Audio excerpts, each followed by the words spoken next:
and welcome to Trendlines, a podcast on global affairs brought to you by World Politics Review.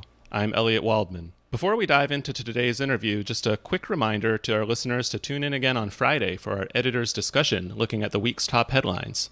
The United Nations-backed International Commission Against Impunity in Guatemala, known as CICIG, was for many observers considered the model of an independent anti-corruption commission. During more than a dozen years in operation, its investigators helped expose a shocking degree of high-level corruption, and one case even resulted in the resignation and arrest of President Otto Perez Molina in 2015. However, the commission was forced to shut down in September 2019 when Molina's successor, Jimmy Morales, refused to extend its mandate.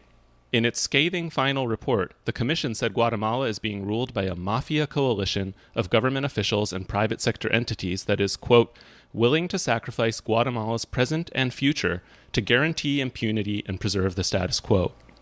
In the months since CICIG closed its doors, there has been a concerning rise in verbal attacks and death threats against the remnants of Guatemala's anti-corruption community, forcing some of them to flee the country. The attacks also extend to parts of Guatemala's judiciary, as the country's Congress and Supreme Court recently launched proceedings to remove 4 judges from the Constitutional Court who have a history of backing anti-corruption cases. This is all happening at a troubling time for the rule of law and for independent judiciaries and anti-corruption efforts in Central America. Joining me now to help break it all down is Adriana Beltran. She's Director of Citizen Security at the Washington Office on Latin America. She has a long history of closely following governance issues related to Guatemala and in nearby countries. Adriana, welcome to Trendlines. Thank you for having me, Elliot. You've been deeply involved in anti-corruption efforts in Guatemala for many years and were active in calling for the establishment of an independent commission, which came about in 2008. Tell us about the broad anti-corruption movement that transpired over the ensuing 12 years or so and what CICIG was able to accomplish. Sure. Just a matter of background to say that the reason behind the creation of this innovative commission was out of concern from civil society in Guatemala that the state institutions were being co-opted by criminal groups in Guatemala known as clandestine intelligence apparatuses. So these were networks that had transformed from the war years and had engaged more and more in different types of criminal activity. And they felt that the only way for Guatemala to overcome this and to be able to strengthen the rule of law was with outside help. And the UN came up with this very innovative mechanism, which on the one hand gave the commission the independence to be able to initiate investigations into these groups and the links between these criminal networks and the state. But on the other hand, it needed to work hand in hand with local institutions using local Guatemalan law. And I believe, that this was the beauty and the strength of this mechanism, because throughout the 12 years, it wasn't just the work that the commission did with the Attorney General's office in terms of unearthing the extent of the depth of corruption in the country, and how these networks managed to co-opt the state institutions and essentially use the state to enrich themselves and to ensure impunity for their misdeeds. But that throughout this whole process, it was also able to strengthen the capacity of local institutions to address these issues. So, with the help of the commission, Guatemala adopted numerous legal reforms that equipped the country with the tools that it needed to go after these kinds of mafias. With the work that they did with the special teams in the Attorney General's office, they were able to build the capacity of these teams to investigate these very complex crimes. They were able to establish specialized courts to hear cases of organized crime, corruption, and human rights violations. So through the 12 years, you did see the building of capacity at the local level. And I would say that, another key advance that we saw or change that was brought by the commission was to show Guatemalans that their own system could work, even if briefly. that they were able to go after these figures that for decades were considered untouchable. And I think that made a huge difference in the population, and where you started to see just this growth of a support and calls for greater accountability. Back in 2015, when CICIG and the Attorney General's Office unearthed probably one of their biggest cases, which you mentioned, against the then president of Guatemala, you had massive movements, mobilization, people on the streets from all walks of life, different ideologies, that were demanding his resignation, but were demanding really an end to corruption. And from there, you saw the emergence of new voices, new groups that continue to operate to this day. As we see all too often in history, the kind of broad-based movements that you just described are often subject to backlashes from reactionary forces. And I understand that in this case, the backlash can be traced to President Jimmy Morales, who was responsible for shutting down CICIG, and he himself is plagued by corruption allegations. So I was hoping you could tell us a little bit about those and how Morales exactly was able to shut down CICIG. So, and you're right. So unfortunately, when the case of La Línea, so the case that involved, this massive corruption scheme within the customs department in Guatemala that led to the resignation of President Otto Perez Molina and his vice president. It was around the time of the elections. And Morales was able to ride that wave of anti-corruption, even though the party that was backing him was a party that was founded by retired military, many of whom have been implicated in human rights violations that occurred during the armed conflict. But he, sold himself as neither corrupt nor thief. That was his, campaign slogan, and was able to win the presidency. And initially he let the commission carry on with its work and the Attorney General's office, but eventually, there were two cases in particular, one case of corruption that implicated one of his sons and his brother. And later on, Morales was implicated himself in a case of illicit campaign financing. And that's when you started to see a shift within the executive, where more and more there was a backlash and an attack against the work of the commission, but also the work of its main counterpart within the Attorney General's office. It also, you also during that period started seeing the commission bring about cases that also implicated very powerful members of the economic sector. And there you then started seeing a shift of support from the private sector, where at the beginning, they had backed the work of the commission. Once, the investigations started pointing at, some of their members for illicit campaign financing, for cases of mass, corruption involving public work contracts, they also started attacking the CICIG. And that's where you started to see the backlash, which also involved a campaign to discredit the commission, to discredit those that supported the work of the commission, to discredit judges, prosecutors, civil society leaders that had, pushed and led the anti-corruption movement. And it also included, a strategy to diminish U.S. support for the CICIG. CICIG had enjoyed bipartisan support from the get-go. It was a commission that, was established under the Bush administration. That administration had supported it, the Obama administration, and had received broad support in Congress. But they, paid very hefty amounts of money to lobby firms here in D.C. To try to change the image of the commission and weaken that support.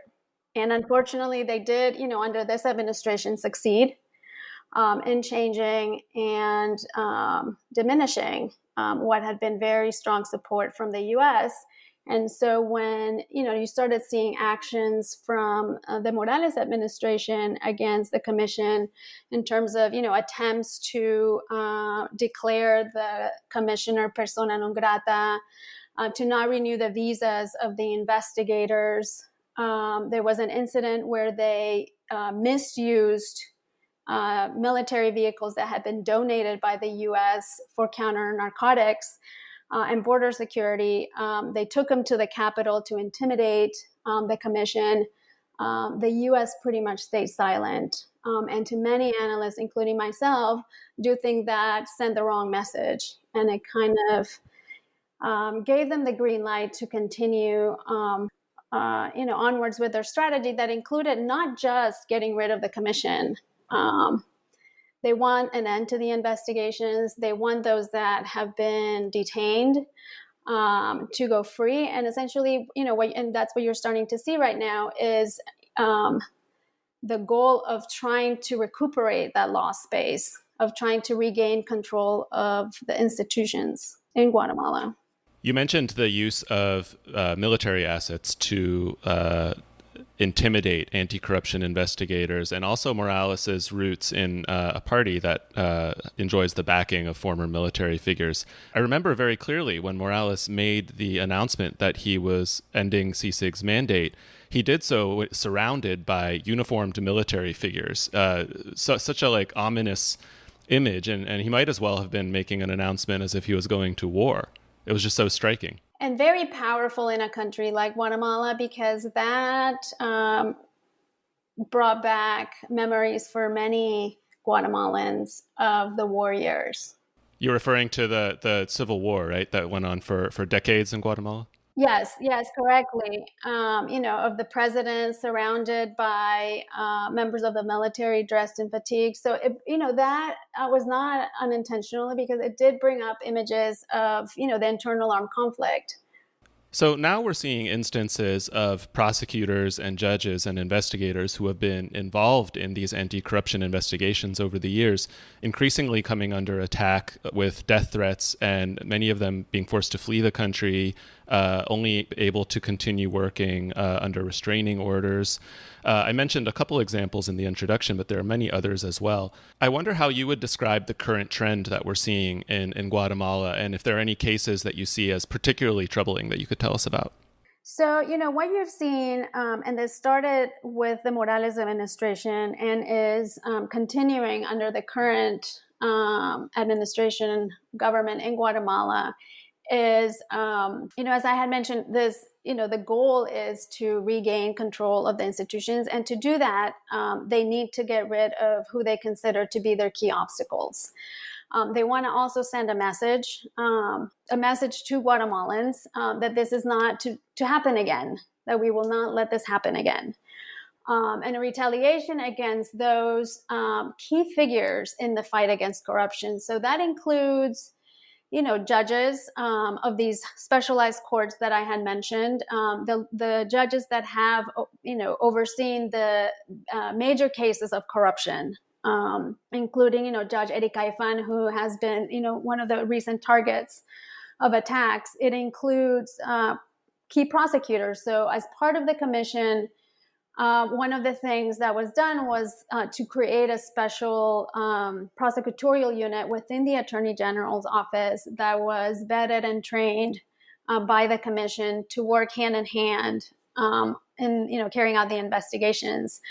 And they have been key to continuing the anti-corruption work. I would say almost, lone rangers at this point in carrying on the investigations, but they have also come under threat. Some of them have had to leave the country, in fact, due to death threats. It includes the Human Rights Ombudsman, who has also been a champion of anti-impunity and anti-corruption efforts and has supported all this, work since his mandate began. And it includes the key figures in the civil society movement that have, supported this work, that called for this work, and that have come to the defense of the rule of law all these years.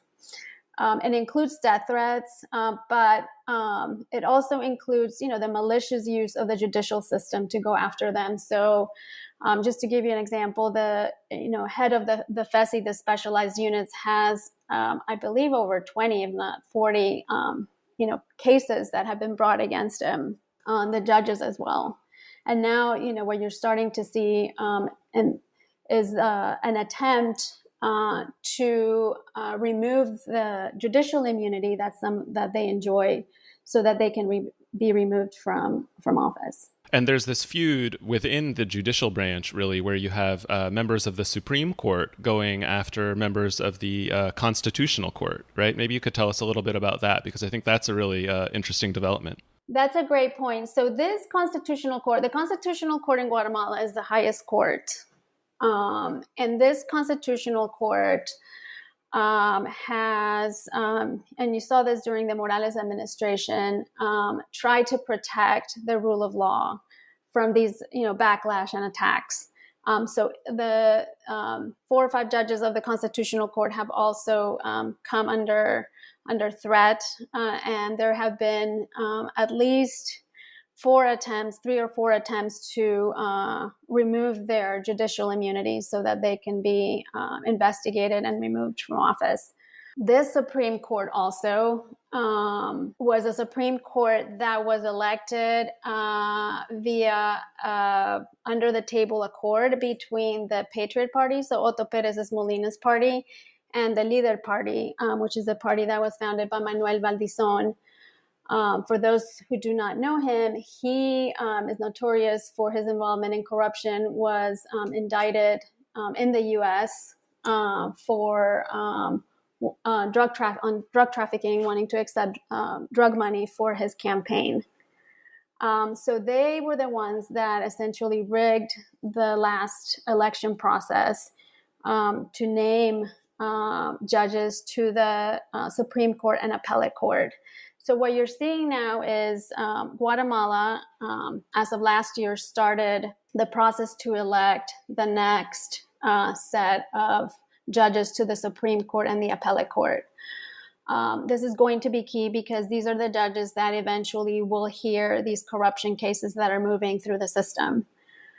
It's a process that happens, every 4 years, and it's a very complicated process the way it is carried out in Guatemala, where they set up these postulation commissions that are made up of the head of the Supreme Court, the Bar Association, the notary publics, the deans of law schools, and they come up with a list of candidates that are then sent to Congress, and Congress is responsible for the election. This process in particular has had many issues and many there's been many concerns about how the process was handled from the get-go. And the Constitutional Court has, in different instances, stepped in to try to clean up the process. The last ruling that they issued was with regards to a case that was presented by the Attorney General's office, where they found that this very powerful political operator and businessman known as Gustavo Alejos was trying to rig the process. He had been meeting with judges, with candidates to the courts, with members of Congress and others, to rig the election. And they found this out. He himself is under an investigation in 5 separate cases. And so the Constitutional Court stepped in, stopped the process, and a few months ago, in their final ruling, laid out a timeline by which the process needed to be carried out, reminded Congress that they have a responsibility under the Constitution to elect judges that are honorable, that have the right professional background, and that have no conflict of interest. As part of that process, the Attorney General's office had to present a report based on this case. And the Constitutional Court asked Congress, you should not consider candidates that were implicated or named in this report because they clearly have a conflict of interest. Congress didn't listen. There was then a petition to remove the judicial immunity of the Constitutional Court magistrates, which the Supreme Court allowed to move forward. There was another ruling protecting the Constitutional Court magistrates, and basically, Congress has decided that they don't need to abide by a high court ruling. And so you have a big political crisis going on at the moment in Guatemala. Now, Congress is controlled by the same party as the current president, Alejandro Giammattei, right? Yes, and you have, if you look, once you start digging in and you look at who makes up the leadership of the Congress, who's part of this commission that they have to set up to oversee the impeachment inquiry, with regards to the magistrates, they're individuals that have a clear conflict of interest. Some have been investigated for corruption. Others, are allegedly involved in organized crime or corruption issues. And these are the same people that are going to elect the magistrates to the courts. And what is the chance that the effort to impeach the magistrates of the Constitutional Court will actually succeed? The international community, the UN and others, civil society have been very vocal about the need to abide by the Constitutional Court's ruling. The Constitutional Court ruled that they cannot move forward with the impeachment. As we've stated, you may disagree with a ruling, but you have to abide by it. Otherwise, you have a constitutional crisis in your hands. Members of the U.S. Congress have also been outspoken about the need to respect the ruling of the Constitutional Court to move forward with the election of the magistrates, as was mandated by the Constitution and by the Constitutional Court. Because really behind what is going on right now, behind the attacks against the magistrates, behind the attacks against Judge Erika Ifan and others, is, as I mentioned, this the goal here is to hijack the courts.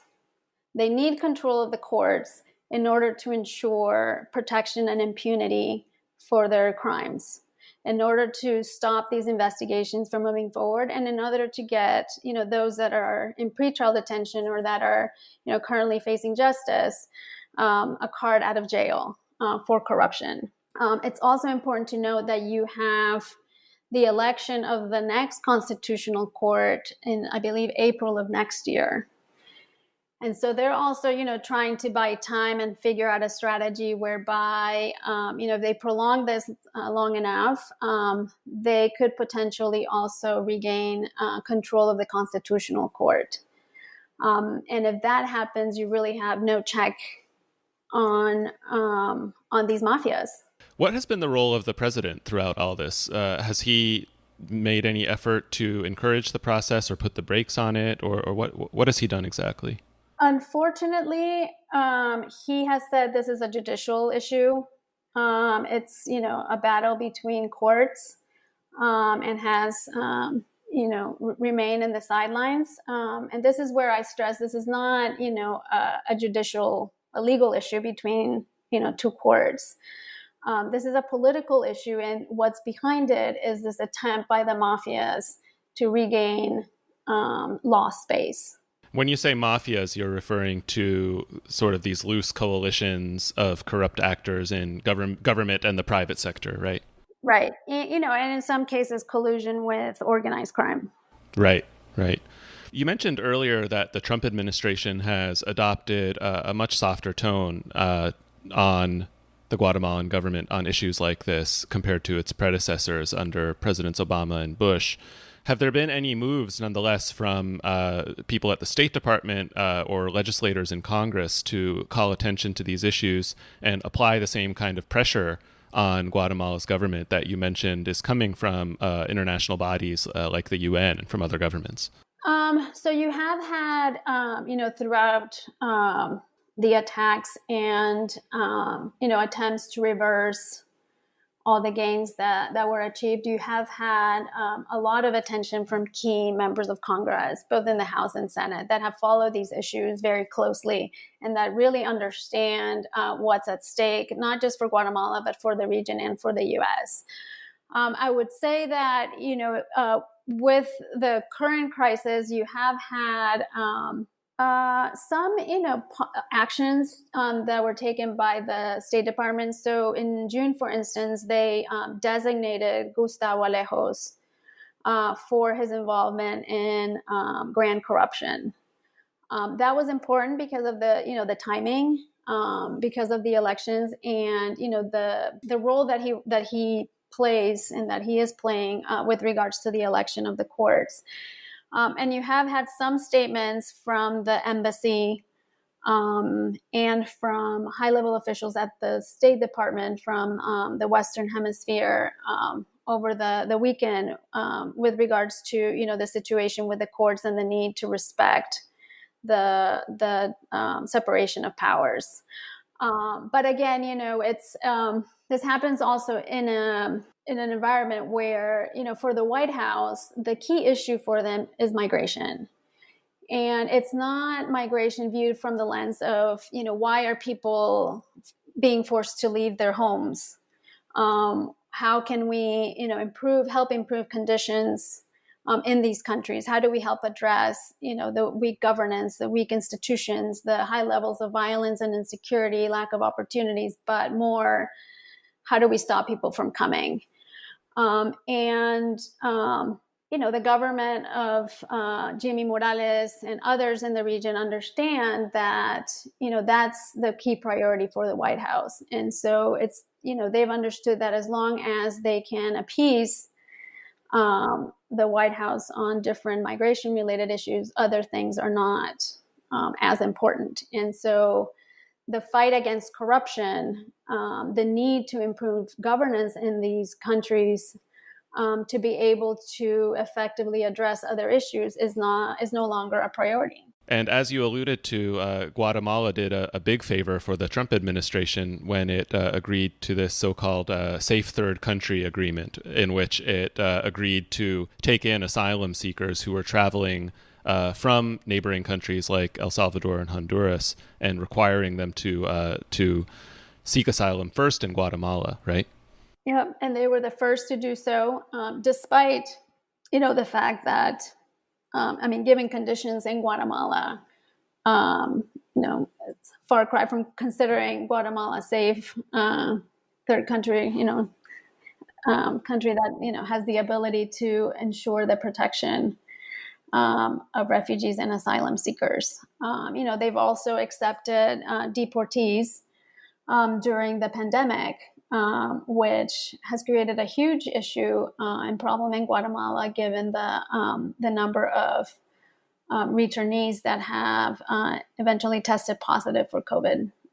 Back in April, I believe even the government said that about 15-20% of their cases were from returnees.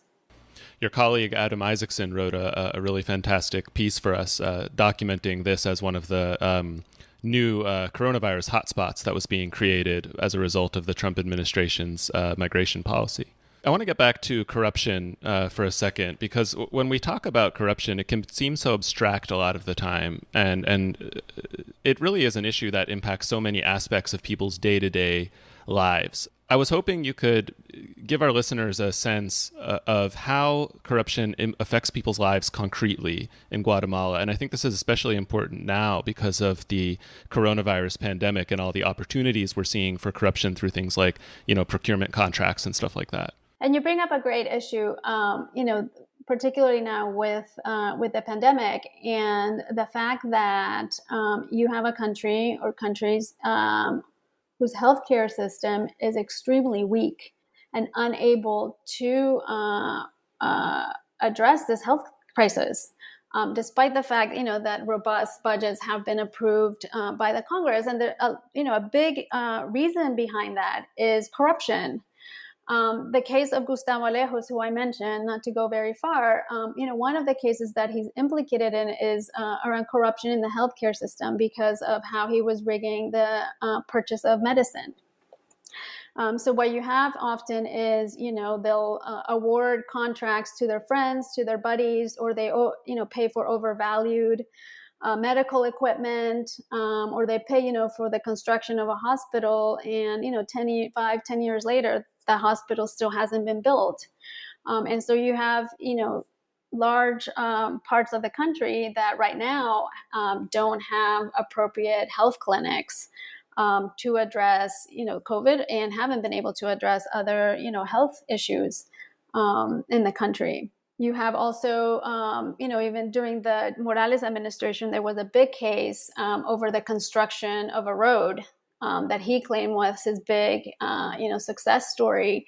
And I think it was within months that you started seeing, rocks crumbling down because of the way it had been built. And a lot of that is corruption. I want to talk about the regional picture because in nearby Honduras, we also saw the end of an independent anti-corruption commission recently. The Mission to Support the Fight Against Corruption and Impunity, or MAXI as it was known, was backed by the Organization of American States and operated for 4 years until shutting down in January. We're also seeing in El Salvador, in President Nayib Bukele, a president who openly flouts the rule of law and accountability for his actions and has actually provoked constitutional crises on at least one occasion that I can think of. Are we seeing a kind of regional contagion effect of leaders coming to power in Central America who are able to erode institutions of accountability and checks and balances on their power? I mean, I would say, it's not just Guatemala, but as you mentioned, the Honduras and El Salvador, these are countries where, when we talk about corruption, we're not talking about a few bad apples. We're talking about systemic corruption. So these are, systems that have been put in place, so that the institutions function, politics functions in a certain way to benefit a few at the expense of the large swaths of the population. In the case of Honduras, and again, back to your earlier question, you had a massive corruption scandal involving the healthcare system, where, millions were siphoned off, including some that ended up in the coffers of the current president for his first presidential election. Hondurans were inspired by what was happening in Guatemala, and so they took to the streets to demand the creation of a commission, international independent commission, to investigate corruption. Now, that one was established by the OAS, and there, you started with the work of MAXI in conjunction with the special office in the Attorney General's office. You started seeing movement and progress in terms of, identifying this massive corruption scandals and really shining a light on the depth of corruption in Honduras. And how these systems worked. But there, like in Guatemala, you started seeing a backlash, a backlash from sectors within the political establishment, the economic establishment, collusion with organized crime that don't want the system to change. They want to maintain the status quo. And these are these same systems that allow leaders to emerge that, benefit from these systems.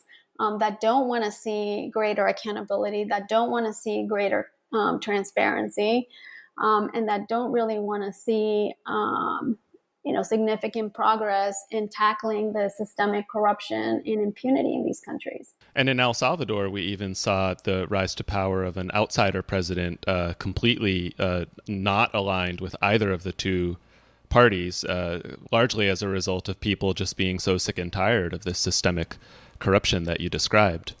Right. But, unfortunately, as you mentioned, we're starting to see, how President Bukele has used the pandemic to go after the rule of law.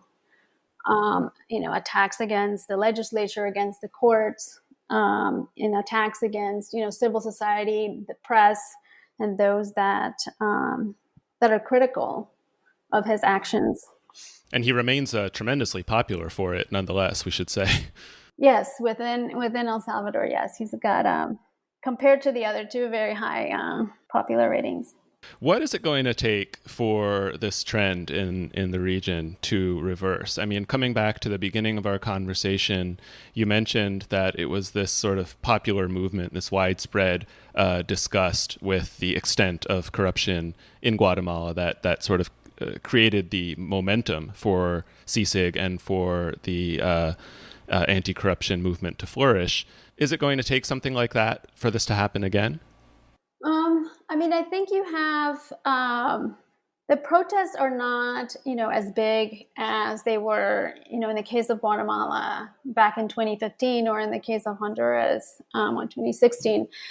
But I do think that there's greater public awareness of the problem of corruption and its impact. And there is greater calls, greater interest on accountability. I do think, that these experiences of CICIG and Amoxi have also shown that you do have capacity at the local level, and that you do have prosecutors, you do have judges, you do have, officials within the system that are committed to reform. And that if given the right, protection, the right support, are able to, work independently and try to push for those reforms. But we also saw that this is going to require also the support of the international community, because you're dealing with, deeply entrenched corruption where you have, very powerful individuals from different sectors that want to maintain things as is. And so I do think it's going to require, very committed, strong international support. And by that, I mean, donors, the U.S. need to reprioritize the issue of governance and anti-corruption. Until these issues are addressed, it's going to be very difficult to have any real progress in addressing issues of security and issues of economic development and other issues. Adriana, thank you so much for your time today. No problem. Thank you for having me, Elliot.